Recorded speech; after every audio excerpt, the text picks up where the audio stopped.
Well, welcome everyone to our webinar this evening. I see several people are still joining.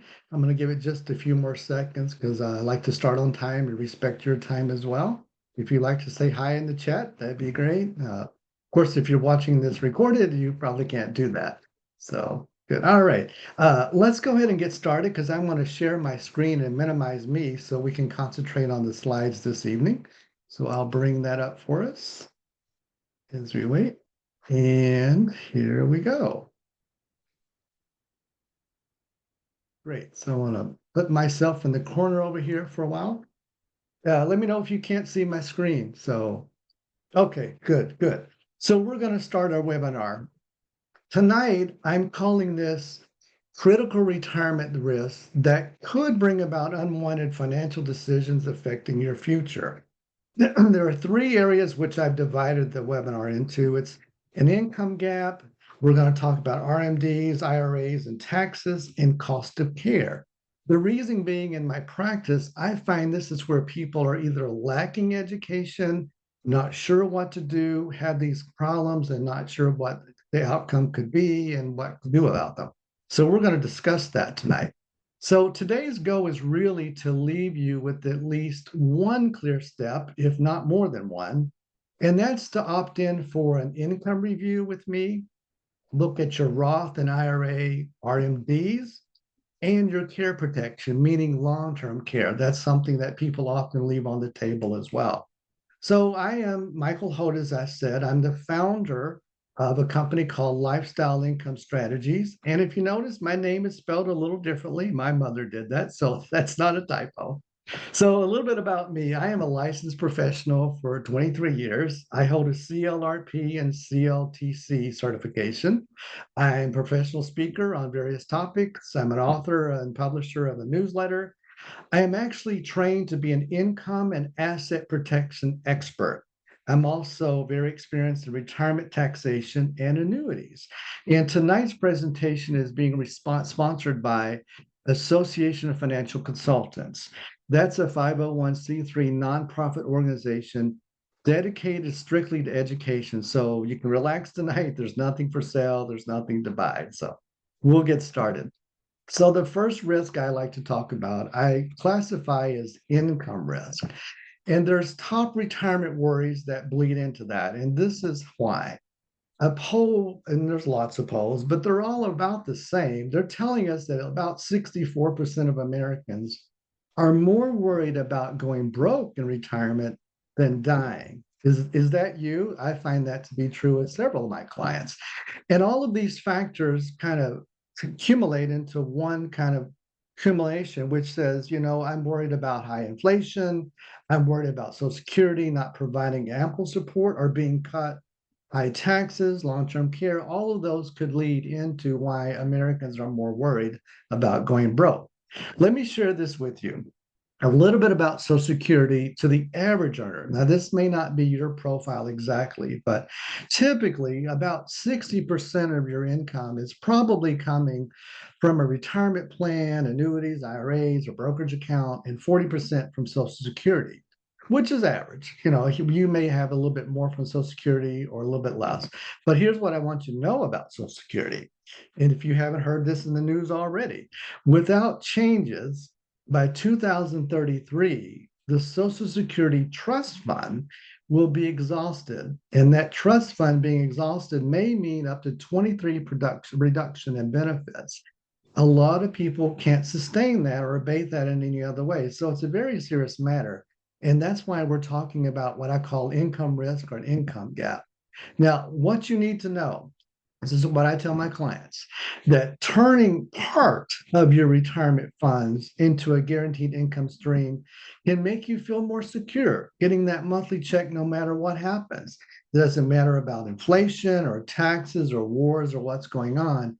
A guaranteed income stream is actually what it says. It's guaranteed for life no matter the situation. Now, another thing to note is you really cannot safely use the same strategy you did to accumulate funds to now start income distributions out of that fund. And why is that? Well, you do not have enough time in the market, as I call it, to recover from market losses while you're taking income out of that account. That's like a double blow to your account, right? So let me give an example. Here you'll see a chart that says loss of principal on the left. Let's say the market goes down 40%. So you see the 40% in column one. Look across to the corresponding number, which is 66.66%. That is what's required for the market to come back up just to break even. So if it goes down 40 and comes up 40, you think you're even, but you're not. It takes almost a 67% return just to get you back where you were. Now, how long would that take? And if you're taking income out of an account, you're likely going to deplete it much faster than you planned. So that's why I think Americans are worried about running out of money who do not have enough guaranteed income. So here's what I tell my clients: there's really only one safe vehicle to give you income for life, and it's actually a modern income-based fixed annuity. So tonight, I just kind of want you to set aside what you know or think about annuities, or whether you even understand them. That's okay. My point is this: there are some facts that we cannot deny about annuities that are really beneficial in retirement. Number one, they're guaranteed lifetime income options. They're safe. They protect your principal and growth. There's a lot of guarantees that come with it. You have the growth potential. It bypasses probate. And sometimes there's no fees. In fact, a lot of my clients' income that I protect have no fees associated with them. They capture the market gains, but they avoid the market losses. They're liquid. In spite of what you might have heard, these new modern annuities are still liquid.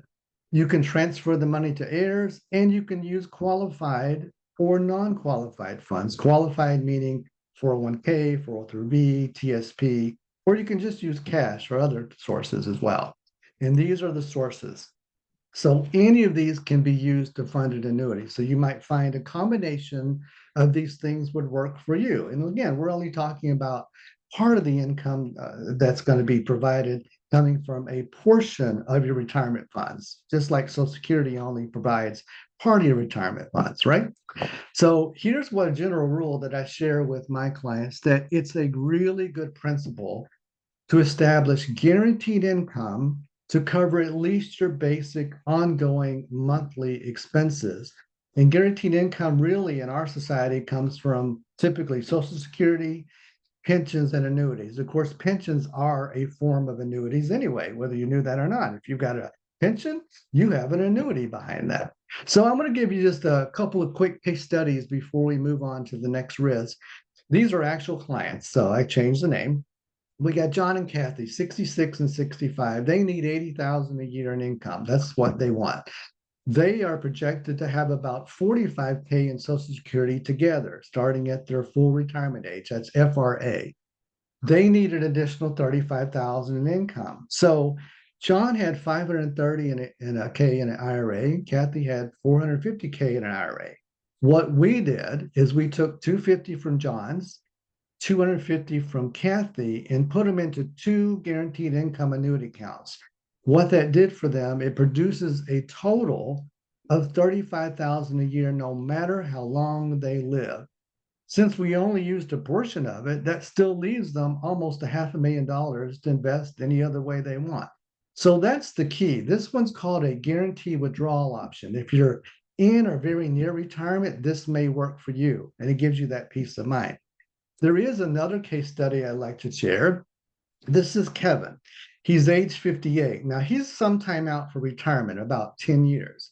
This is what we call our income rider option.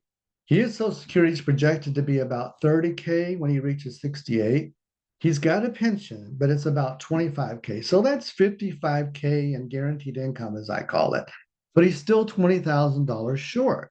So what we did for Kevin is we moved about 155,000 from cash into a guaranteed income account. Now, this income account sits beside your cash account. There's two accounts, and I can't go into all those details tonight. So think about the 155,000 staying in account, and there's an income account next to it that starts at 155,000. But every year, there's a guaranteed percent of 8% that's rolled up for 10 years that Kevin is deferring retirement. If he does that, it's going to produce a total income stream of almost 22,000 for life. Now, if the cash account continues to grow alongside the income account that's getting 8%, then he could go as high as almost 26,000 a year, depending on performance, but no less than almost 22,000. So maybe this fits you. If you're still some time out from retirement, this might be a good option as well. So if you're interested in this, make a note, take a screenshot, and let me know. I'll kind of introduce a little later how you can actually have a review with me. So let's move on to risk two. This one I've entitled Tax Risk and RMDs. They kind of go together, and you'll see that as we go along. Here's what I like to ask my clients, and I show them this slide, and they get a kick out of it. So I ask, is there a storm approaching? Like, well, what kind of storm? How about this one? How about the national debt and taxes? Right now, the national debt stands at about $40 trillion. 10 years ago, it was about 23 to 24 trillion dollars. So it doesn't take long for the debt to add up in the last 10 years, does it? That's alarming. So here's what I like to suggest. What's the logical solution? How are we going to solve the problem? Well, raise taxes, right? That's almost always the solution that politicians have to eventually give into. My question is, raise whose taxes and on what? How about the deferred tax that's sitting in these retirement plans? If, for instance, $44 trillion is sitting in 401ks, 403bs, TSPs, 457s, anything that's classified as an IRS treated tax retirement account. 44 trillion. Now, does it cross your mind that you think that these funds could be targeted for tax increases in the future? Well, that's been debated in Congress the last few years. Nothing's come of it. Hopefully it won't. But it's not out of the question if we get desperate that 44 trillion could be taxed more severely than it is now. So I always ask, whose retirement are you planning anyway, yours or Uncle Sam's? So if you feel like that, I can understand perfectly. But let me give you a couple solutions, possible solutions. One is a Roth conversion. You probably heard all about Roth conversions, and this is not a Roth conversion webinar, but I just want to introduce the topic so you kind of know where we're coming from. What is a Roth conversion? Well, basically, it's the process of moving money from a traditional IRA or 401k, 403b, etc., into what we call a Roth IRA. The key difference is this. Under traditional IRA or 401k, 403b, you have tax deferred growth, right? You're experiencing that until you retire because you don't pay taxes until you withdraw the money. But a Roth IRA, as you probably know, it's tax-free money inside there, and the growth is even tax-free if you follow some rules. They're not that difficult to follow. And you don't pay taxes later, you pay the taxes up front. So that's the trade-off. You pay taxes now to enjoy a tax-free income later. Here's the question I pose to my clients. The IRS is in control of taxes, right? Not you, not me. So why not take as much control of your tax liability as possible? Does it make sense? Well, here's some 6 compelling reasons why I think it does for a lot of people, but not everyone. There's tax-free retirement income and savings for life with a Roth account. There are no RMDs or required minimum distributions that would come out of that account. And if you're not familiar with RMDs, we'll be talking about that next. It's a hedge fund against future tax increases. So if you pay the taxes now, you lock in today's lower rates, which they are lower by about 40 years. So you can lock it in and not have to worry about tax increases. It reduces maybe Social Security taxation or maybe completely prevent it, just depending. It can reduce your Medicare IRMA charges. If you've not heard of IRMA, basically Medicare will charge a actual fee, if you'll call it, on higher taxable income. So if you have RMDs that have greatly increased your income, you may actually pay more for Medicare. You can stop that if you do a Roth conversion. And it's a tax-free legacy. You can leave the entire amount of your Roth to your beneficiaries tax-free. So there's at least 6 reasons to consider it. But a cautionary tale. Is a conversion right for you? Well, it's not for everyone, but it's worth screening. And the taxes that are currently on sale now, you have to consider this. Would paying some tax now reduce a larger tax problem later or not? We are certified Roth conversion specialists. There's very few. I mean, there's a lot of people who do Roth conversions, but we are certified to do this, and we use the best software in the marketplace to do it because we track over 30 variables to conduct an analysis to produce a relatively simple report. This is, well, does it make financial sense for this client to do it? And when I say financial sense, here's what we look at. Sure, it'll reduce your tax bill, it'll reduce or eliminate your RMDs, but in the end, is your portfolio better off having done a conversion or not and letting the funds grow tax deferred and then still paying taxes? That's what we try to determine if it makes financial sense. Now, a quick note about RMDs. What is RMD? Well, it stands for required minimum distributions. Now, I'm going to teach you a couple ways that you can maximize your RMDs. And why? Well, if you don't do a Roth conversion with these traditional accounts, you're going to have to make RMDs every year. So required minimum distributions, the government wanted you to save for retirement, and you did. You did probably a great job, 44 trillion. You got 401ks, 403bs, et cetera, right? But the IRS now wants their cut. When do they want it? You got to start at about age 73. Now, if you started before 2000, the Secure Act, then, you may have be taking RMDs now at 71, 72, but that's a little different for most of us now at 73. And there's a 25% tax penalty if you don't take it. But if you plan accordingly, you'll skip the tax penalty and start at 73 just on time so you can avoid that. Now, here's what I want you to know about taxes and RMDs. This is where people get confused.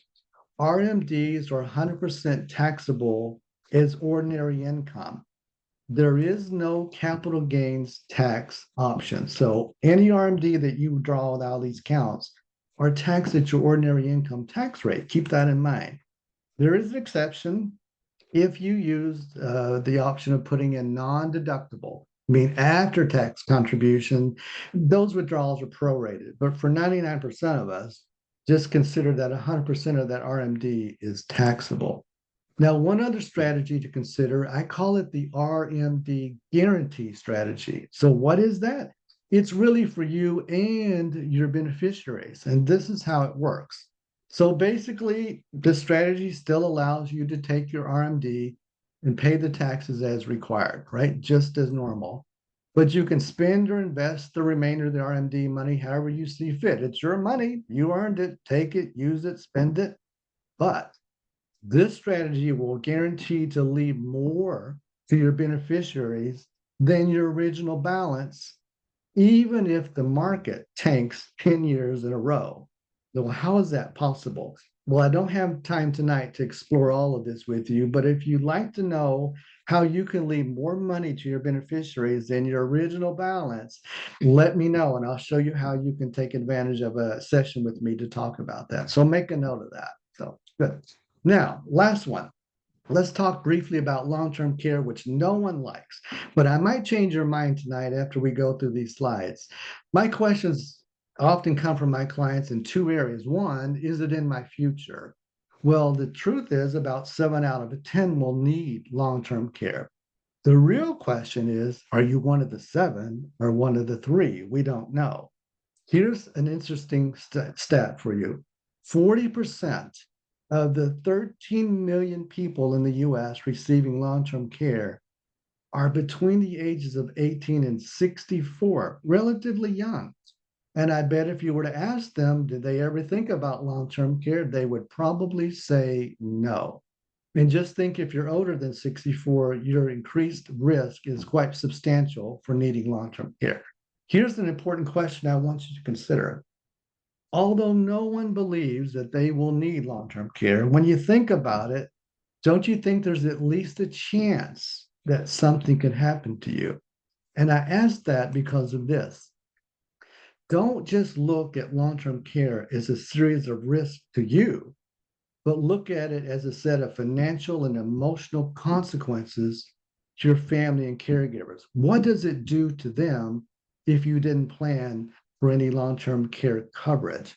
You'll probably be okay. You're at home receiving care, maybe in assisted living, probably not a nursing home because less than 3% of people end up there. You're probably at home and someone that you know is caring for you. What does it do to them? The cost is another factor that I get questions about. This is the median. This is the average across the United States. So you can see it ranges from 60,000 over 100,000. If you're on a coastal state, East Coast or West Coast, you can probably imagine it's going to be considerably more. That's today. What if you don't need care for another 10, 15, or 20 years? Can you imagine the cost then? So the important question to ask yourself right now is if you were to get sick tomorrow, other than liquidating your assets, relying on your children, or seeking government assistance, you have any other plan in place for your care? Unfortunately, most people would probably say no. So if you have allocated nothing for future long-term care costs, then your entire portfolio is at risk and becomes available for care. People really don't stop to consider that that's true. People don't know where to turn first if they have a long-term care incident. Where do I take the funds first to pay for any care? Will it last? All those questions are certainly alarming to people facing it now that didn't plan for it. So I want you to consider one last thing tonight. Consider a long-term care insurance policy. Now, again, no one likes insurance, right? I get that. But I might change your mind with this. Now, think about the insurance as this. It's really nursing home avoidance insurance. It'll allow you to stay in your home and not have to go on Medicaid and go through those facilities. It'll prevent your spouse or partner from exhausting themselves to care for you. Typically, spouses and partners often end up just in bad shape as the person needing care because they're worn out. Or I've seen this. Some family member may have to put their life on hold to care for you. That's not a good option either. It'll prevent financial issues due to the cost of your care. And it's one of the greatest acts of love, as I call it, that you can give your family and friends. Now, one point here at the bottom, what I want you to know, because it gets confusing, Medicare does not pay for long-term care. Again, Medicare does not pay for long-term care costs. There is a possibility you could get 100 days of coverage, but it's under very certain strict actual applications of that. So we won't go into the details, but for your sake tonight, just mark Medicare off the list because it does not pay for long-term care. I'm going to introduce one last thing to you from a policy point of view, and it's called an asset-based long-term care policy. This is a game changer. This is why a lot of my clients are jumping on board. Basically, what it does, it combines life insurance and annuities with long-term care. Don't get caught up in all of the dynamics here. We simply call it a hybrid approach because it can use a one-time premium payment, no future premiums are due, one and done, or you can still fund it over a set period of time, like for 5 years, 10 years, 20 years, you can do it that way. It makes no difference. But a lot of my clients like the one and done. The premiums are guaranteed not to increase. The benefits are guaranteed not to decrease. There's even an annual cash value interest rate, somewhere usually between 3 and 5% that you're earning anyway. You can use non-qualified or qualified money, or like old annuities to fund this. Best thing, what people like hearing, is that the premiums and earnings can be returned to you or your heirs if the benefits are not used. It's no longer the old approach of use it or lose it. Now you can retain it and actually then pay it forward, which is great. Let me give an example as we close out tonight. Here we have Joe and Marianne, an actual case, changed the names. They were 60 and 55. They wanted a joint policy to cover both lives, and they knew that was possible. They didn't want ongoing policy premiums. They had 150,000 in a CD they'd already set aside for future long-term care. Now, they also wanted something called lifetime benefits. That means they wanted to get monthly checks for long-term care if they needed it, no matter what type of care they needed or how long they needed, lifetime. Yes. So here's our proposed solution. We use the asset-based hybrid policy. We took the 150 and put it into a long-term care policy, one and done, one premium. They received a 4% annual growth in the cash value, which is good. We added 2% inflation. You don't have to, but we did because they're so young. They may not need long-term care for a number of years. And it covers 2 lives on a policy. This was how the benefits panned out. They have a monthly benefit per person of $6,000 day one. That's 6,000 each if they needed care tomorrow. But if they don't need care until the 80s or 90s, it scales up every year and it reaches about $12,000 per month per person in their 90s, all from the initial 150,000 they put in. There's also an immediate tax-free benefit of a death benefit of 197,000. So they're already ahead. Should they not use it or suddenly pass away, someone's going to get 197,000 tax-free. Again, the return of premiums is a possibility.